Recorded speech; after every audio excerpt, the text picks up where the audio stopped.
On en vient maintenant au rapport suivant. Il s'agit, c'est toujours Madame Beau qui va nous présenter le rapport concernant la délégation de service public relative à la construction et l'exploitation du parc de stationnement de la place du Palais de Justice. Oui, Monsieur le maire. Donc, par contrat de délégation de service public en date du 21 mars 1999, la ville de Chambéry a confié au concessionnaire la société financière de parc automobile SFPA Groupe Indico Infra la construction et l'exploitation du parc de stationnement en ouvrage du Palais de Justice. Sur les 30 ans que dureront le contrat, 15 ans ont passé, le contrat entre dans sa 16e année d'exploitation, correspondant à une nouvelle période d'exécution du contrat. Dès lors, par un avenant 12 au contrat de délégation du service public susmentionné et joint en annexe, la ville et son concessionnaire souhaitent renforcer les systèmes contractuels de dialogue qui les unissent par deux biais. Premièrement, les parties se sont accordées sur la volonté d'insérer dans le contrat une clause de revoyure instaurant un processus de rencontre dans la 16e année civile d'application du contrat, donc en 2016, et dans la 22e année civile d'application du contrat en 2022. Deuxièmement, sur toute la durée restante d'exécution du contrat, les parties souhaitent instaurer un organe commun de concertation appelé comité partenarial de suivi. Ce comité permettra d'examiner les conditions dans lesquelles l'exploitation du service délégué se déroule, d'articuler l'exploitation du parking avec les différentes politiques de mobilité menées sur le territoire de Chambéry. En outre, toute question relevant de la compétence du comité partenarial de suivi devra être étudiée par lui avant d'être soumis au conseil municipal pour éventuelle délibération. En conséquence, je vous demande d'approuver les termes de l'avenant numéro 12 au contrat de concession du 21 mai 1999 et d'autoriser le maire ou son représentant à signer l'avenant numéro 12 au contrat de concession. Merci. Y a-t-il des questions? Monsieur Fajot. Est-ce que vous avez prévu dans le dispositif que vous nous présentez une information de la CCSPL sur l'évolution du partenariat, enfin du comité, les évolutions qu'il pourrait y avoir?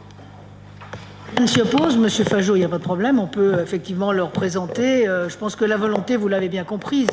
Je crois que vous la partagez d'ailleurs. La volonté, c'est de ne pas laisser Indigo, je veux dire, sans nous donner régulièrement des informations et de régulièrement avoir un rendez-vous avec eux pour reparler, je veux dire, de l'économie du contrat. Donc moi, je ne vois que des avantages à aller à la CCSPL. Enfin, on ne va pas reparler pour le plaisir de reparler, Monsieur Fajot. On ne va pas reparler simplement pour le plaisir de se parler. Il faudra que les discussions aboutissent à quelque chose, et je pense que ce quelque chose est partagé autour de cette table. Est-ce que ce que j'ai proposé laissait entendre ça? Non, c'est un complément d'information que je vous apporte. C'est gentil de l'apporter. Monsieur Dupassieux. Oui, vous voulez formaliser effectivement des discussions, négociations avec le délégataire. Aujourd'hui, en tout cas, ça a toujours été le cas depuis le début et pour tous les contrats de CSP, chaque année, on a un bilan et en fonction du bilan, on peut éventuellement engager des négociations, des discussions et avenanter le contrat. Donc, pour moi, ça ne va pas changer grand-chose sur votre capacité à discuter et à négocier avec le délégataire. Pour le coup, cette délibération pourrait avoir un sens plus intéressant si elle s'affichait dans le cadre d'une réflexion globale sur la politique de stationnement. Puisqu'on sait très bien qu'effectivement, il y a des choses à faire évoluer en termes de gestion de la politique du stationnement. Il y a un bilan diagnostic qui a été fait en 2012-2013, dans lequel il y a des éléments intéressants, je l'ai déjà évoqué à plusieurs reprises, et entre autres sur le palais de justice, on sait très bien que le problème, c'est qu'il est aujourd'hui squatté, entre guillemets, par des pendulaires. 55% des places sont utilisées par des pendulaires. Un parking de centre-ville, c'est pas fait pour des pendulaires. C'est fait pour répondre aux besoins des habitants et c'est fait pour assurer de la rotation, entre autres, vis-à-vis de l'activité du centre-ville.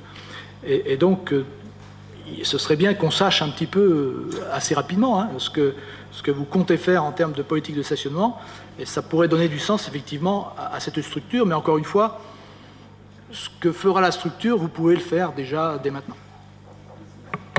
Madame Beau. Alors, on doit mal rédiger nos délibérations, Monsieur le maire, parce que, en fait, cette délibération, elle n'a pas vocation à parler, je veux dire, de la gestion de l'ensemble des parkings, c'est autre chose. Ça reviendra devant le conseil municipal avec la délégation de service public qui a été lancé, qui est en cours. Cette délibération, elle a pour objet d'inscrire dans la convention avec, je veux dire, ex-Vinci et Indigo, le fait qu'on se rencontre régulièrement, ce qui n'était pas le cas jusqu'à maintenant. C'était d'autant moins le cas que je voudrais juste rappeler, et M. Serino l'avait fait remarquer à cette occasion, que nous avons découvert l'application par Vinci, à l'époque ce n'était pas encore Indigo, des tarifications sans qu'elles ne nous soient soumises. Et donc, je veux dire, c'était en 2014. Donc, si vous voulez, je pense qu'il est urgent, dans ce parking qui pose certains problèmes et certaines difficultés, il est urgent d'avoir une relation régulière avec Indigo, et il est urgent aussi que ce soit bien inscrit dans la Convention.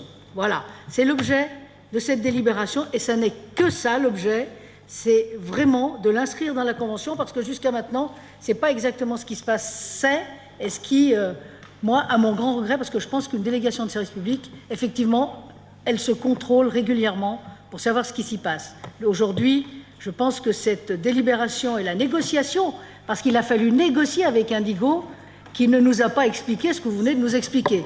Donc, je pense que c'est une bonne chose que ce soit inscrit dans la Convention. Et puis la suite, je pense qu'on verra, et sur la DSP, on reviendra effectivement dans le Conseil municipal. Voilà, Monsieur le maire. Merci. Oui, la discussion avec Indigo pour aboutir à ce 2 paragraphes a déjà été un peu laborieuse. C'est sûr. Madame Laclais. Oui, merci, Monsieur le maire. Madame la première adjointe, je ne crois pas que cette formulation puisse poser une quelconque difficulté, dans la mesure où elle vient confirmer, en tout cas, ce qui est une pratique. Vous dites, vous n'avez pas été informé de l'augmentation des tarifs. Je rappelle que pendant 6 ans, nous nous y sommes opposés, ce qui d'ailleurs nous a valu parfois des critiques, et nous en vaut encore. Donc, si on pouvait s'y opposer, c'est parce que, justement, on était informés de leurs intentions et qu'on s'y opposait. Voilà, je dis juste ça. Ceci dit, je pense que si ça permet de faire avancer d'autres choses avec Indigo dans le cadre de cette DSP, ne sous-estimons pas les difficultés parfois qu'il peut y avoir de discussion. Personnellement, je voterai cette disposition. Si, alors, y a-t-il des oppositions, des abstentions? Il n'y en a pas, la délibération est adoptée.